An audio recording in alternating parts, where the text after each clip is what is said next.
Vesna Milošević Zupančič nam je prijazno poslala statistiko najbolj plačanih in najbolj zanimivih del, ki jih lahko najdete na študentskem servisu. Za nekatera dela morate imeti že nekaj predznanja in izkušenj, za druga pa ne. Vse številke so bruto zneski, ki jih dobite za 1 uro dela. Kaj to pomeni, pa lahko izveste v intervjuju z Vesno.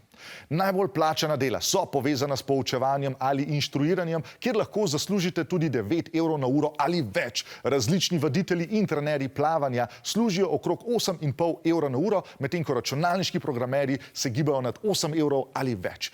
Dobro so plačane tudi različne degustacije in promocije s honorarjem nad 6,4 evre na uro. Najmanj plačana dela, kjer dobite minimalno postavko, ki je 4,89 evra bruto na uro, pa najdete v proizvodnji, v trgovinah, kjer polnite police, ali pa v skladišču, kjer pakirate, deklarirate ali recitirate. Mogoče to zadnje niti ne. Kljub temu, da gre za zakonsko najnižjo urno postavko, pa ne pozabite, da je vsako delo častno delo.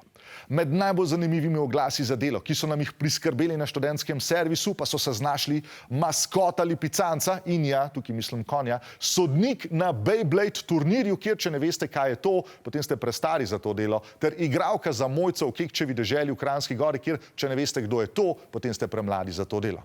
Najbolj nenavadno počitniško delo na svetu pa je cepljenje kokoši, kjer morate biti oblečeni v kokoš, da ne prestrašite drugih kokoši. Dobro, zadnji del je popolnoma izmišljen. V resnici gre samo za cepljenje kokoši, kar je še vedno dokaj nenavadna služba. Ampak verjetno tudi najbolj zabavna, ker se družiš s kokošmi. In če ste tudi vi kdaj opravljali kakšno nenavadno počitniško delo, ga lahko delite z nami v komentarjih pod tem videu. To je to. Se vidimo.